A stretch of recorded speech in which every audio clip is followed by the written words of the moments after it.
Talk a little more about the debate. I don't know if any of you seen the debate. That was probably the most anxious I've ever been on stage. That's because usually on stage I just think everybody's against me. Then I knew everybody was against me. And I knew I wasn't winning over any hearts. So I just tried to get my message across the best I could whenever I could. It was set up so that I couldn't even talk about freedom because that was never even up for a debate. So every chance I got, I put it in there. And Tom Ers, maybe, from the Saltwire or CB's Cape Breton Post, he did a good article on it. He basically said everything I tried to get across. So I felt a little better about the debate when I read that. I thought they were really going to tear me up. But it's because they give you a minute. And a minute seems like a bit of time until you realize you're halfway through your thought and a minute's done. Like, uh-oh. How do we wrap this up real fast and sound like you're not a complete idiot? No, that's difficult to do. I think I sound like an idiot a couple times, but I got some of my rebuttals in there. In the 3-minute debate, they kept cutting me off before I really got to my point. But. And the CBC guy, he was... Oh yeah, he said we were never in a state of emergency. I'm like, what planet did you live on? I know, right? That was the first thing they did, was declare a state of emergency in Canada, and then each province did it. And then when you said about... Well, when you said about... The children are next to zero. I said, not zero. I can't say zero. Then next to zero. His face actually contorted. Yeah. I'm like, oh my God. He was biased. Oh, he was... Gecko. Yeah. He was, it was pathetic. Yeah, exactly. Oh, yeah, well, $1.2 billion, I'd probably do the same thing. That's why the PPC wants to eliminate all public funding towards media, because if they can't survive on their own, they shouldn't be telling lies to people.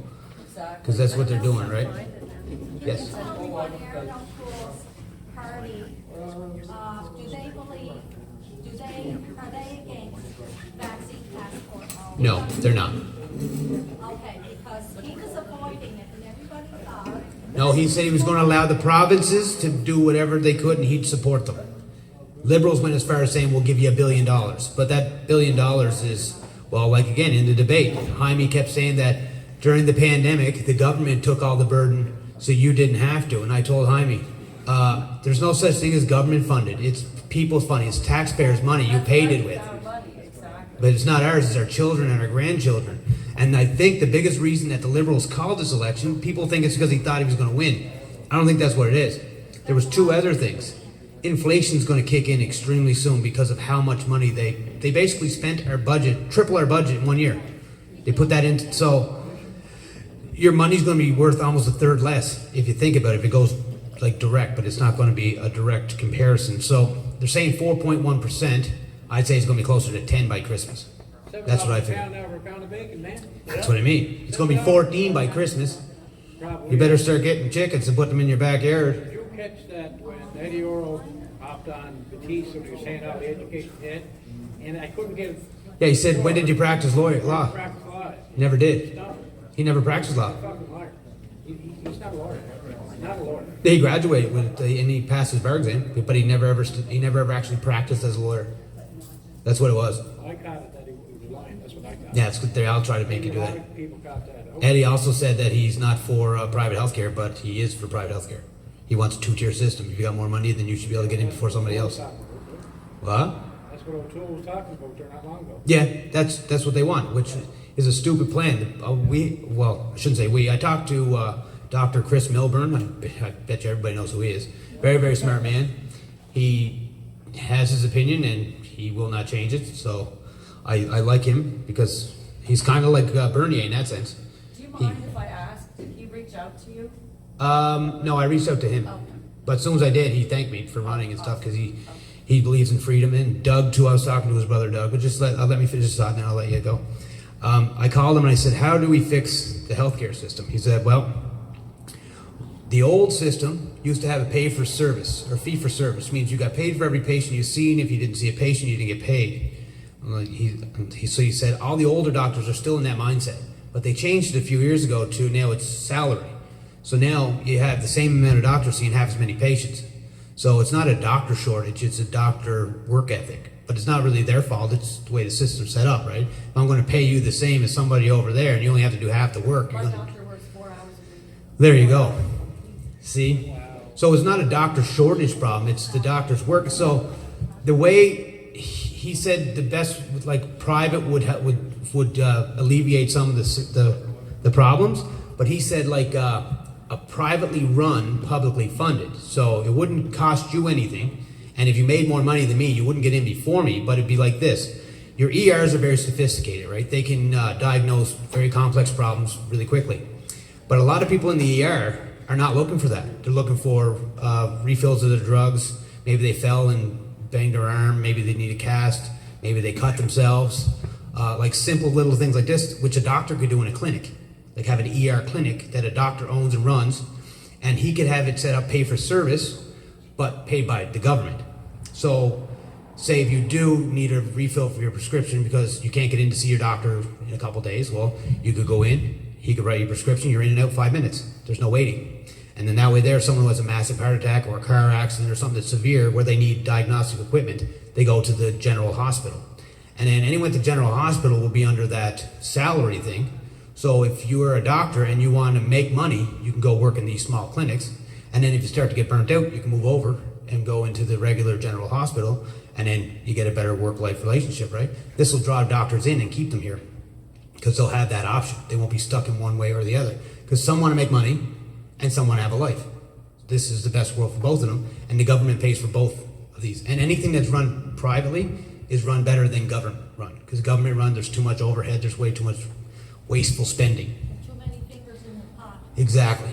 So when you hear that privatized, it's privately run, but it's government funded, right? So there's the difference. I believe in that system. That's a two-path system, not a two-tier system. The conservatives believe in a two-tier system. If you make more money, if I make more money than you, I should be able to get my knee done before you do. But we're all equal. We're all people, right? People have different circumstances, opportunity. There's a lot of things that factor in where you end up when you grow up. So I believe in the two pathway system, not a two-tier system, because healthcare should be free. It always was free. I also think that medication should be paid for in your healthcare. Like some conservatives say, no, that's a bad idea. It costs too much money. But if you open source the market to all countries, then the price of drugs dramatically drop. If you reduce the tariffs on all these drugs, then you can get drugs for next to nothing. And if you go and buy a brand new car and you need a wheel bearing and it's under warranty, they don't tell you got to pay for the wheel bearing. It's covered under warranty. So if you get diagnosed and you can't afford the treatment, then you're going to be a burden on the healthcare system, right? Because if, say, you get diagnosed with diabetes, you can't afford your insulin. After a couple weeks, couple months, you're probably going to lose your foot, then your leg, then your arm. Then before you know, you're bedridden, and then you're in a long-term care facility. It happens very fast. But if we have the insulin to treat you and get you on a good schedule and you can follow your diet, you can live a long and prosperous life, and we never even know you had diabetes. So this early intervention and proper treatment, it all goes together. It's all part of the same healthcare. The dental things should be covered too, I believe. I think it is covered if it's an emergency. But for dental, I don't really know that much about that, so I wouldn't really.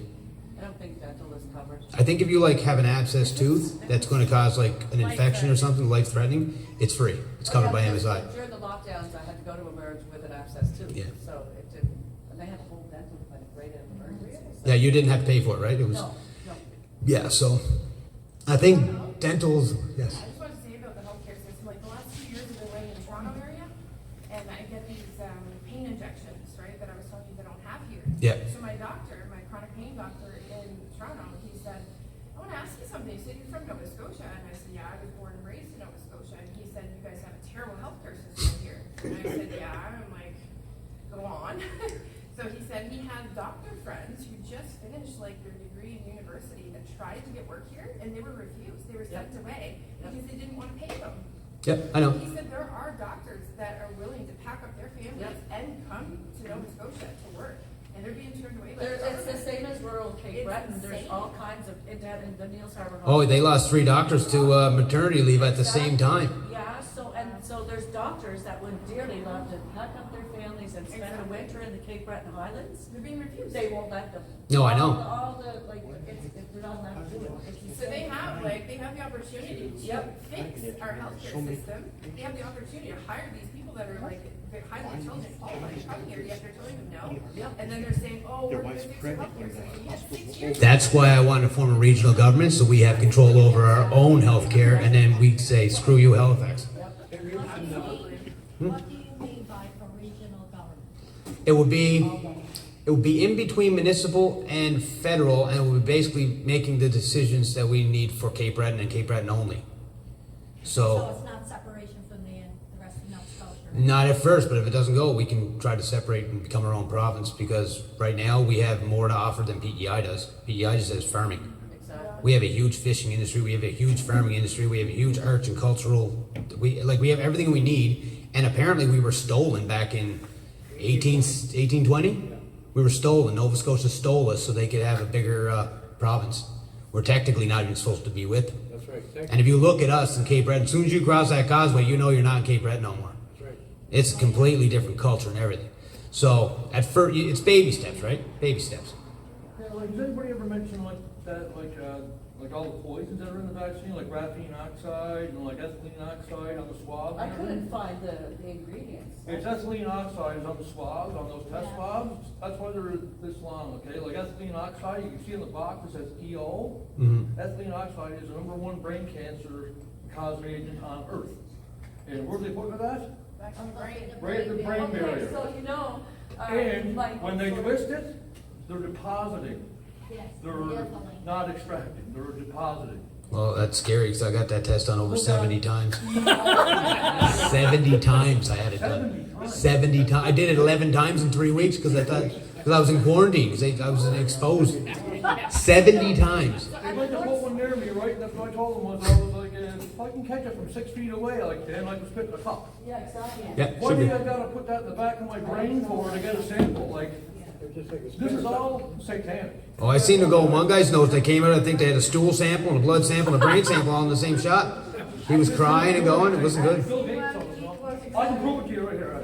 Oh, I know. I've been down the rabbit hole.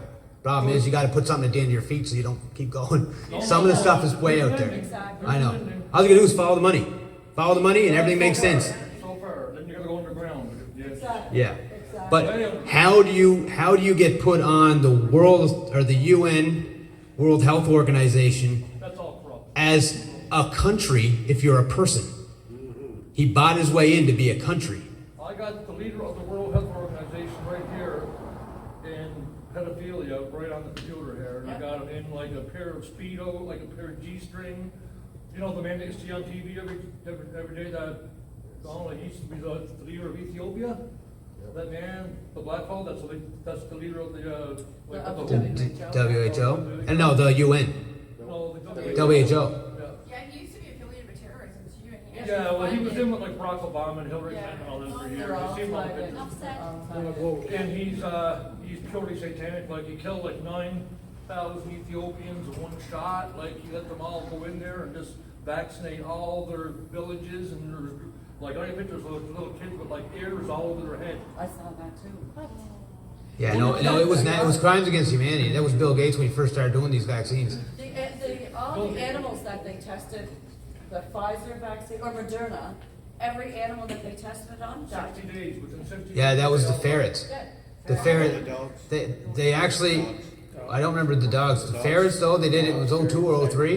They all got the vaccine. It actually stopped the virus, but then when they were reintroduced to the virus later, it bonded with it and killed them within hours. At the Northside Guest Home, and I know this to be true from somebody that works there, one girl, she didn't want to get vaccinated at all, she was scared of that, but she's an LPN, she needs a job, she needs to feed her family, so she got double vaccinated. On Friday, she worked her shift on Friday, they had a meeting and they said, every single employee has to test, use the get tested themselves, they have to take the test home, and they're not gonna train them how to do it, so imagine that now. And they have to take 2 tests a week to keep working there now. So they force them to get the vaccine, and now they're forcing them to shove that up their nose twice The a test week. swabs that you get, well, I got a video of a bunch of kids sitting around in dirt and putting them in the packages and sealing them. I do right there, they did. Once again, 70 tests. 70. Is Is that for your job? Yeah. The grossest way ever, like, there's nothing to do with health. No.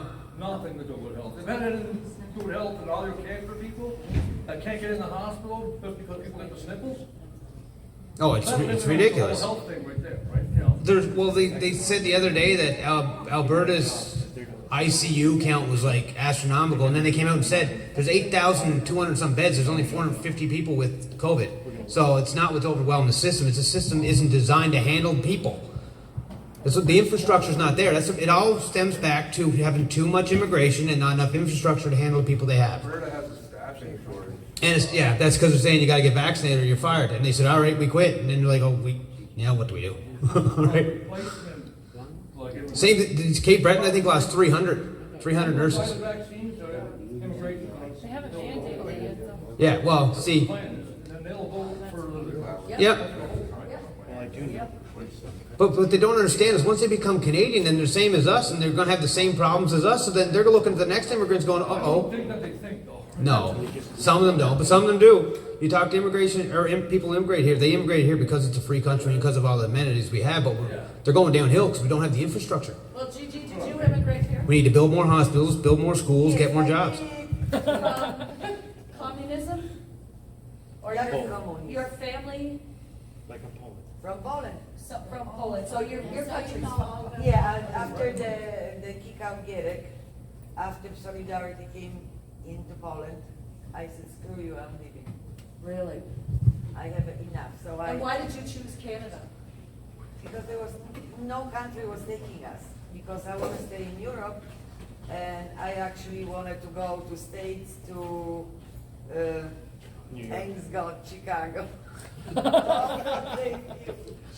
I know there is lots of Polish community out there because that was Polish kind of area. But they didn't take me because he said you would have to be home. I was good looking. 8 o'clock home, or they would rape you or something. Say, Oh, yeah. you go to Poland, then I'll go America.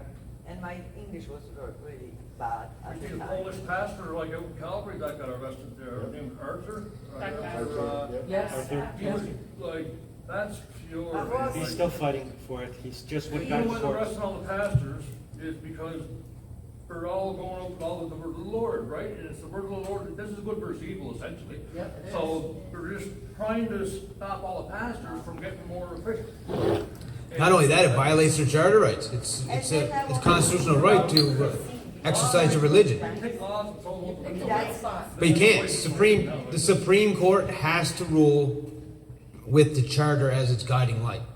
The provincial courts don't have to. That's why that pastor in Alberta, I think he was denied first because of the public health measures. But if that makes it to the Supreme Court, it'll be thrown out.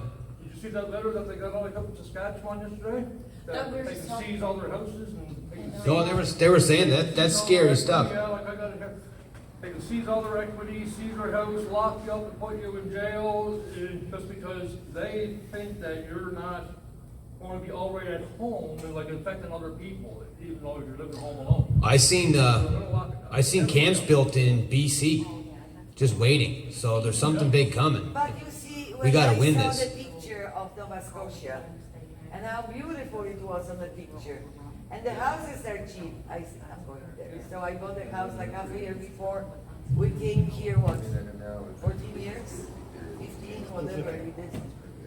And we bought a house, and, you know, just seeing the communism coming in. Yeah, it was just unbelievable, the picture of Nova Scotia. Yeah, think about it. Last year it was just a mask. This year it's just a vaccine. I can't wait to see what next year brings. But it's so beautiful. Why? Yeah, I said we got to fight the mask mandate, and everybody's like, it's just a mask mandate. I'm like, it's not just a mask. Yeah, I said we got to fight now. If we don't fight now, they're going to erode our freedom. And too many people are okay with it. We need to win this guy. What? Why are we believing in Bill Gates when he couldn't keep Windows safe from viruses? I like that. That's good. You would immediately think of it, people sick. You know, we can stand on the streets with the signs and so on, and everybody's going to be leaping and clapping. But this is the guy who's going to represent us. Yeah. So open the door. And I am telling you, he was looking, I was looking 5 years ago. Yeah, I had a lot of people looking for me as soon as I started running, they wanted to see who the guy fighting for freedom was. So that would be me. Now I hope that I win tomorrow night. Fingers crossed, toes crossed. I don't have a celebration plan, but I also don't have a defeat plan, so. Well, we're Keep gonna it- celebrate. Yes. Oh yeah, I have a website too. It's ronaldbarron.ca. Pretty awesome. So anyone wants to follow me, get in contact with me, it's ronaldbarron.ca.